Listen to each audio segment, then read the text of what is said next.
So today we are going to be talking about the 2025 NBA draft, a draft class that I am so excited to talk about with you guys over the next year on the channel. The Athletic, a very well-respected draft outlet, just dropped their first 2025 mock draft, and today we are going to be reacting to it. So what is going on, everybody? How is everybody doing today? Yes, this is the draft class headlined by Flagg at Duke. This was written up by their main draft guy, Sam Vecini, who does very well with his scouting. So I'm excited to see kind of what his vision is at, where his mind is at the start of the season. We're going to have a ton of international prospects and a ton of college prospects, which I'm excited that we're going to actually have legitimate college prospects at the top of the NBA draft. Last year, it was Reese Shea 1, Sar 2, Ron Holland 5. None of these guys played collegiate basketball, so it's cool that we're going to see all these prospects at the top, most of them, I should say, playing in the NCAA next year. So this draft order is based on the Vegas win total over under projections. Team needs are not taken into account. There's not much reason to this at this early stage. I agree. And maybe if there's freshmen like Isaiah Evans at Duke or Darion Reed, he's skeptical that they could just be one and dones, and maybe that he thinks that they're going to end up returning to college. So you can see the number 1 pick here,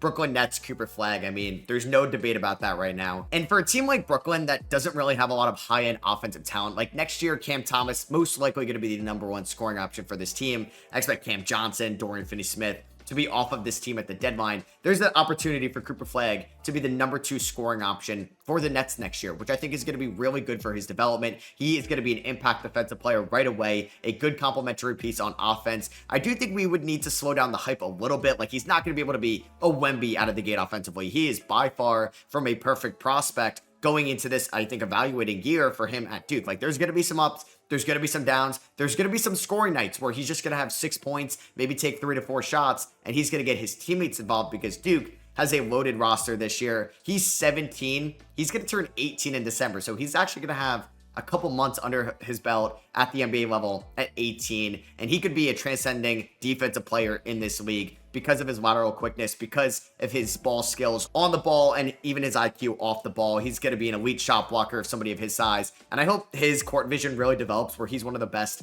facilitators in this league. I'm very excited to just watch Flagg at Duke this year. I think it's going to be a lot of fun to watch. So until maybe he has a stinker offensive performance season, I think he's going to be the clear 1.1 in this draft. So I definitely agree. Number 2 has been wide open a little bit. He's got Ace Bailey going to the Washington Wizards. Now, I'm currently making my top 30 big board preseason wise for a video on this channel, and Ace Bailey is somebody I am taking into consideration as my number 2 player because the athleticism is there. If the 3-point shot can actually develop at Rutgers this year, I think he's going to be a true 3-level scorer at the NBA level because he's a 6'9" wing. He's extremely quick. This guy can run in transition. He can cut. He's going to catch alley-oops, and he's going to be a fun wing in the NBA landscape. And I'm very excited to see him at Rutgers with another player that we're going to get to probably very soon. And he's just got a good pull-up jumper. It could be very smooth. And I think he's the one player in this draft right now that can rival Flagg with the number 1 overall pick. So Ace Bailey going to Washington, and then you're kind of just figuring out their team dynamic. Like, you'd have Bilal. Is Kuzma going to be on this team? I hope not. You have Corey Kispert. You're going to have a decent amount of wings. I would just start thinking about maybe moving Sar to the 5. You can have Bilal or Ace at the 4 spot, but I know Alex Sar really wants to play some power forward. But I do like Ace going to Washington at 2. I'm cool with that. This is an interesting fit here. We got Portland taking Dylan Harper, Ace's teammate at Rutgers. And I think when you go into Portland, like, would that be something that could work off ball of Scoot Henderson? Maybe they're going to have to prioritize a lead guard, though, at the end of the year if Scoot maybe doesn't take that next step. But I think Dylan Harper is going to be a really good ball handler in this league. He's also somebody that does a great job getting his teammates involved. He's very creative. He's got a high basketball IQ for somebody of his age, and he's played very well in some big moments pre-college. So that's why this year, Rutgers, man, they're going to be a team to watch. If you're wondering, like, what team to maybe watch a ton this year, watch Rutgers in the Big Ten. Dylan Harper, Ace Bailey, these guys are projected to go in the top 5, and I think they're going to be a ton of fun to watch this year. I'm just kind of thinking about the idea of him in Portland. I just wouldn't want to see Anthony Simons on this team after this year. I think they should sell higher on him sooner than later. I'm still hoping out for Shaedon Sharpe, but he has struggled to stay healthy. But Dylan Harper and Scoot, if both of them could still develop their 3-point shots, that could be a very fun, athletic defensive and offensive backcourt for sure. Detroit at number 4. Damn, Detroit's still picking here in the top 5. They got VJ Edgecombe out of Baylor. Now, there's been some real promise from Jaden Ivey in preseason play, so I don't think they're going to be drafting their long-term shooting guard yet. I'm still very high on Ivy. I think under Bickerstaff, a new coach, it could be good for him. But Edgecombe is so explosive. He is super athletic. He can jump out of the gym. He's one of the more athletic players in this class and has a good chance on being the most athletic player in this class. And it's not a bad mock either, because that's clearly what Detroit has valued over the last 2 drafts. Asor Thompson in 2023, one of the most athletic players in that draft, right up there with his twin brother. And last year took the most athletic player in that draft, in my opinion, in Ron Holland. So they'd be going that mold there. Actually, for a mock draft purpose, I think that's actually a really good fit for Edgecombe. And he needs to be a good shooter, though, because if he is not going to be a good shooter in this league, or doesn't really show that this year, like he showed that a little bit last year at Blue High, but if he doesn't show that this year for Baylor, and it's going to be more of a project play, yes, Fred Vincent of Detroit is going to be a great mentor for him, but you have a lot of non-shooters in Detroit, so I think that'd be something to take into consideration. But he does fit the mold of what Detroit is building, and I'm excited to see another Baylor player go in the first round. We saw Keontae George 2 years ago. We saw Jacoby Walter this past draft, and Edgecombe is looking like a for sure top like first round pick, and has a good chance of being a top 5 pick. So Chicago going Nolan Traore here, number 5. It's going to be a big debate, I think, if they both play really well. Nolan Traore, Dylan Harper. Who's going to be the best guard, best like ball handling guard in this class? Because Nolan Traore, his highs have been very high. His lows have been low for sure. Because when the ball's not going in the rim, he's turning it over. He could just kind of look like he's not really interested, or the motor drops a little bit. But when he is on, he looks like one of the best point guard prospects we have seen in a little bit, because he has extreme court vision. He can get to the rim. And I think his shot selection looks calm out there at times. I think he knows what he's doing at such an early age. And he's playing in good professional leagues over in France. So we'll see if he can come over and be an impact player. For thinking about Chicago, though, this team is probably going to look different next year. I assume Zach LaVine won't be on the team, but you never know. Josh Giddey's a free agent. They got to pay Dosunmu and Kobe White eventually. I wonder if they'd be in the market for another guard, because there are some good big men in this draft. So maybe they'd be a sneaky big man team at 5. At number 6, I'm really excited about this player, Kasparas Jakushanis at Illinois. So he's coming overseas over to Illinois to play. We're going to get to Igor Demin, I assume, later in this, who's also overseas going to BYU. And I think Jakushanis is not bust proof, but this guy I think is going to have such a high floor this year for Illinois, and he's going to be someone that is just better than everybody around him. Like, he's 19 years old, but he has had great experience already overseas, where he is somebody that's 6'5", and if he could be a lead like ball handler and a lead initiator, he could start getting into that Nolan Traore, Dylan Harper conversation, and that excites me, because the last time we had multiple guards at the top to talk about has been a little bit, because this past draft, definitely no. 2023, you had Scoot, Amen Thompson, and Anthony Black, but they don't have the potential of these guys. So you're probably going back to maybe the 2021 draft class with Suggs, Cade, and Josh Giddey at the time. But I think like just Jakushanis with Nolan Traore and Dylan Harper, this could be a very fun point guard class to evaluate. We'll see what he ends up being, if he's more of a lead ball handler or an off ball too. But I'm excited to watch Jakushanis. And I think that could be a good fit for Utah at 6, because I'm still not sold on Keontae George being the main initiator point guard long term, because I think he's a little bit better as an off-ball player. Asa Newell going here to Charlotte at number 7. Now, I am not as high on Newell right now as Sam is, because I don't know, I just thought the fit, or just kind of the feel for the game, was a little bit raw at Montverde last year. I got to see him in person as well against Blue High, and he didn't play well in that game, and obviously that should be my whole evaluation. I'm excited to see how he plays at Georgia this year, which has produced NBA talent in the past. We'll see, because he's kind of in that tweener spot at 6'9". Can he be someone that can space the floor? Because if he can, yeah, he mentions Taylor Hendricks. He could fit into that mold, but if he can't, then he's going to be kind of in a weird position, maybe an undersized big, which tends to not really go early in the draft. So we'll see how he plays at Georgia this year. I am definitely lower on him, but if he plays well, he has the intangibles to be someone that could be a top 10 pick. Here we go, Ben Saroff. A lot of online presence really likes Ben Saroff, and I started watching him very recently, and he looks very skilled, man. He looks like somebody that can score off 2 feet. He can knock down threes. He's got great court vision. He could play the 1, the 2, or the 3 right now. He honestly could probably even play the 4 a little bit. It's a lazy comp to Denny Avdia, but kind of what Denny was coming out of Israel. People thought he could play multiple positions. But yeah, he's got great court vision. He could be a playmaker. I think the shot just needs to get a little bit more consistent, but a 6'6" wing and somebody that's as smart as he is going to have a lot of value going into this pre-draft process. So this is the second international prospect we've talked about.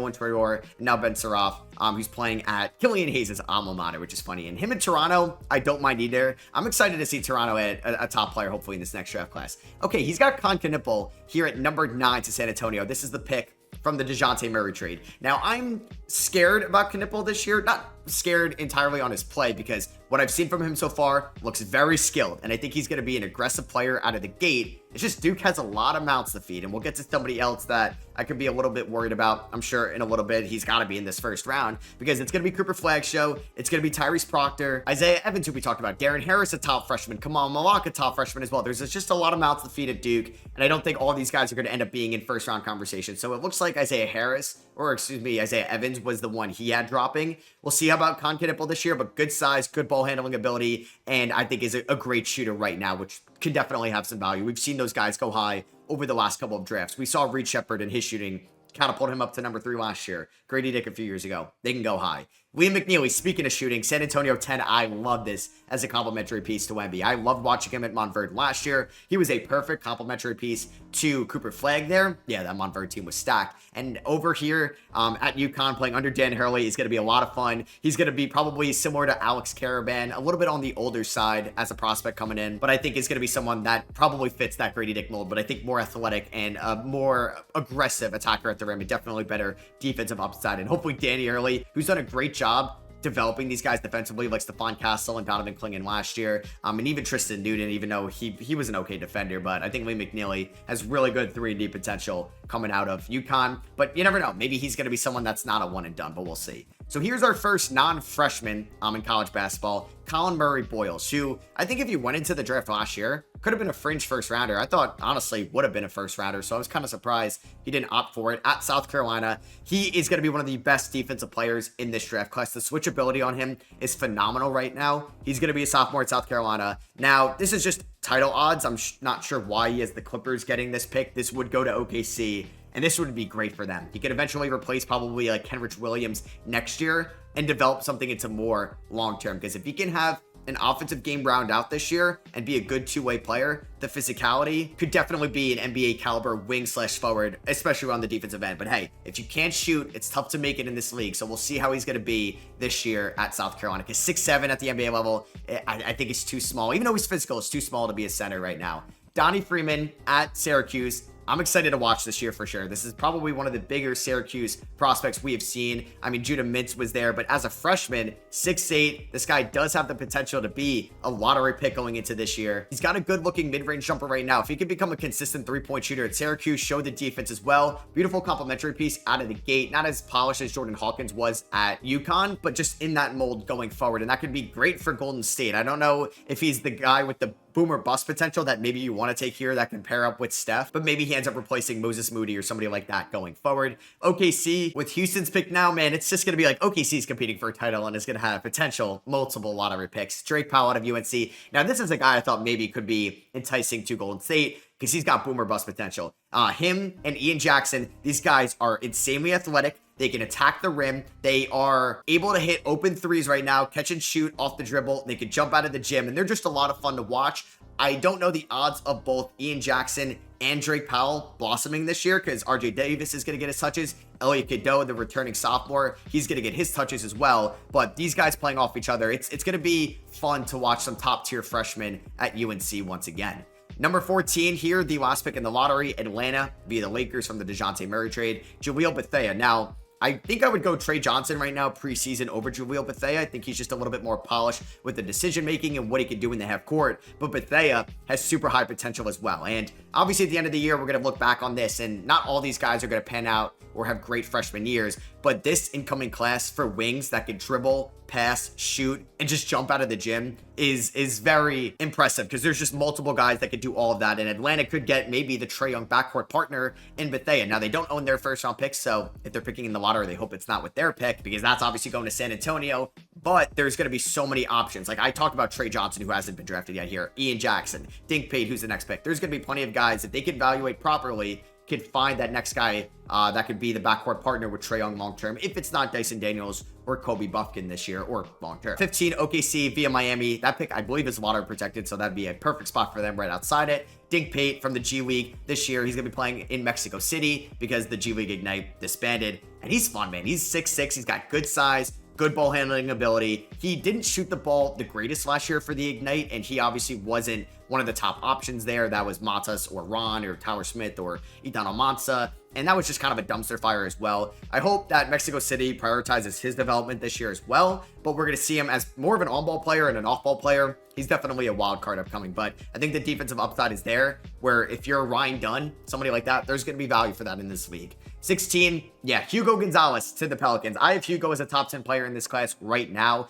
because I really enjoy watching him at Real Madrid from the clips I've seen, from the film I've seen online. And he plays hard. He plays 110% on both ends of the floor, which I love. He's a phenomenal defender over there, which I think is going to translate so well. Like, the reason why Sarr and Risacher went high, well, it was more Risacher playing in France because Sarr was in the NBL, was because of how impressive their defense was out there. Not in France, but man, Hugo has shown great defensive potential over there. And if he can be more of a consistent shooter, he can be, I think, a top 5 player in this class for sure. So here's Houston going big man here, Krivas, who was a backup last year at Arizona. Honestly, didn't know too much about him last year, but I've been hearing the rumblings right now that in a draft class that is once again kind of wide open with bigs, because we really haven't talked about any big men yet, like any centers. I'm surprised Kamal Malak hasn't gone yet, or Rocco Sikorsky. He's got Krivas being the #1 center off the board. We'll see him at Arizona this year. I don't know too much about him to make like any assumptions yet, but we'll see how he performs. I'm excited. Indiana, Hunter Salas at 18.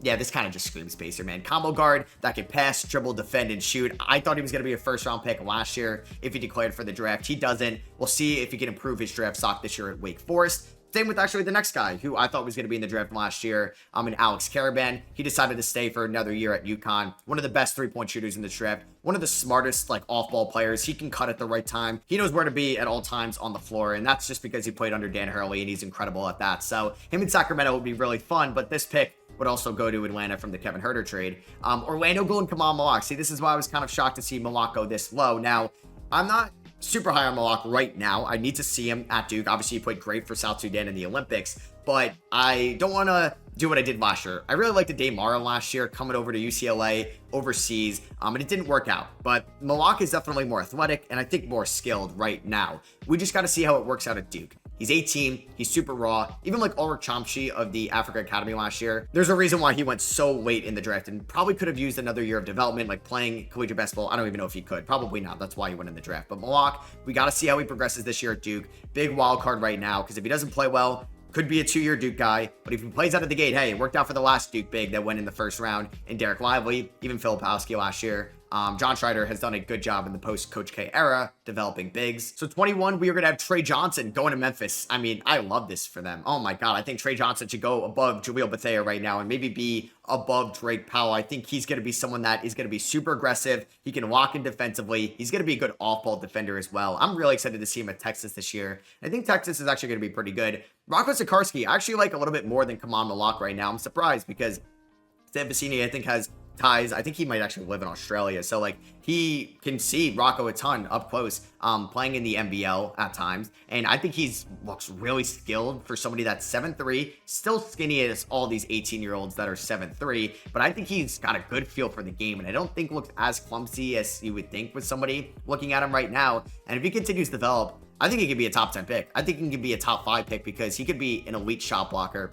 at the NBA level. 23, Igor Demon, that just seems kind of low. Like Kasparis Rakushanis, I just don't think is going to be like a bad player whatsoever. And I think Igor Demon has such a high floor playing under Kevin Young, which I'm so excited to see how he does at BYU. He was the top Suns assistant coach last year. And I think BYU is going to have a good season. And I think Igor Demon is going to be one of the more fun freshmen to watch in all of college basketball. Brooklyn at 24, going Alex Tui out of Sydney. Now, I don't know much about him, so I'm not going to act like I do. But it's interesting for Brooklyn that is in such a rebuilding phase. And this is obviously another pick they're going to get. They're going to have Cooper Flagg earlier in the draft with their pick.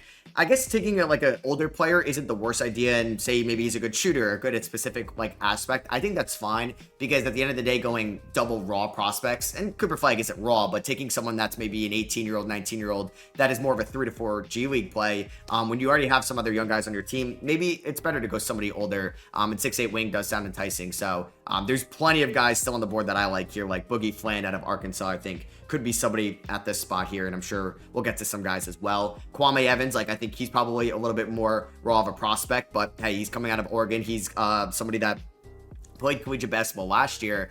This is going to be Orlando via Denver, I believe, from the Aaron Gordon trade. It's just Orlando, another wing. I think they need a true point guard. I don't know if they would get that there. Low here out of Pittsburgh. fun to watch, man. Fun to watch for sure. Because whenever I watched Bub last year at Pittsburgh, he caught my eye, and I'm really excited. And everything I'm reading either on CBS or The Athletic, or just what I see on Twitter, if it's any Pittsburgh related accounts, they are so high on him this year. So I'm excited to watch him next year. I think he could be fun. Noah Essengay, just another French prospect coming over. Killian Hayes' alma mater, going to be playing over there with Ben Saroff this year, which could make them a very exciting team in terms of prospects, because Noah Essengay, people really like, I think, his defense and what he could do on the floor. He could switch, play multiple positions, and as an off-ball cutter too. We'll see if the shot develops this year. Michael Ruzic here, also somebody extremely raw as a prospect from what I've seen so far. We'll see if he's going to be good enough rebounder for somebody of 6'10". Can he space the floor? Because he could have maybe a Tijon Salon career season, and that could translate over here at the next level going to Brooklyn. So yeah, Brooklyn's got 4 first-round picks. This one via OKC. Okay, then I don't mind the Alex Tui pick, because you're getting Michael Ruzic. You're getting Ian Jackson, which also could be another raw prospect as well. Interesting to see that he has Jackson a lot below Drake Powell. I'm intrigued to see which one kind of pans out this year. And then Cam Jones. Oh my God, I love Cam Jones on the Celtics this year. It's cool that Boston still has their first round pick. They went older prospect in this most recent draft in Baylor Shireman. Could they do the same thing here with Cam Jones, who I think is going to be Marquette's best player this year? And then notable guys he has going in the second round, like Mackenzie Mgbako, I think could go in the first. KJ Lewis out of Zona, Boogie Flan, JT Toppin, Jared Stevenson, Johnny Broom. Love all those talents. Some really good college players there. I think Boogie Flan has the best chance of being the best NBA player there. And then just kind of going through the second round guys that are catching my eye: Peyton Sandfort, Tyrese Proctor. These guys could have been in the draft last year. Sandfort known as a shooter, and then Proctor known as a ball handling point guard. Jameer Watkins, he was pretty impressive at the combine when I was there. Mark Sears as well. We'll see if he can play himself into a first round pick. Cade Tyson, another wing at UNC, but we'll see if he can differentiate himself from Powell and Jackson. Nick Clifford, I thought could have been in the draft last year. Ryan Kalkbrenner, like in a draft that doesn't have a ton of polished big men, he could go, I think, top 40 because of that need throughout this league. We see that all the time. Ethan Almanza, he's going to be playing for Perth this year, which is going to be fun because that's where Sarr played last year. He was at the G League Ignite and decided not to go in the NBA draft. And AJ Storr, he has a chance to be one of the best players of collegiate basketball this season, going 58 here to Houston. So that is going to be for me. I hope you guys did enjoy this reaction. It's just getting me excited, man. The college season is right around the corner. I plan on doing a full college prediction video as well. You guys are going to get my first mock draft probably in a couple weeks after my top 30 prospect video. That is also going to come out soon, which I'm super excited for. So make sure you are subscribed for all draft content. Let me know in the comments what you guys think of this early mock. And I'll catch you guys in the next one. Peace.